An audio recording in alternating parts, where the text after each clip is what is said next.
ডেমুরিয়াতে এলাম, এখানে নেতাজি নবীন সংঘ, একদম নবীন ছেলেরা যে বংশ পরম্পরা ধরে যে এখানে গ্রামীণ উৎসব হচ্ছে, সেই উৎসবকে তারা গতানুগতিকভাবে এগিয়ে নিয়ে গেছে।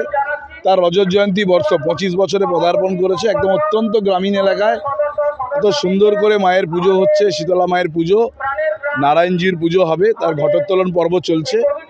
আগামী দিনে যজ্ঞ আছে, নাম মহোৎসব বসবে, নাম সংকীর্তন বসবে। মানে এই গ্রামীণ আবেগগুলোকে যারা ধরে রেখেছে, কারণ এগুলো বহুদিন ধরে বহু জায়গায় গ্রামীণ মন্দিরকে ঘিরে গ্রামীণ মানুষের যে আবেগ, এত সুন্দর একটা পরিবেশে আমরা সকলে এসে তাদেরকে শুভেচ্ছা জানালাম, গ্রামবাসীকে শুভেচ্ছা জানালাম।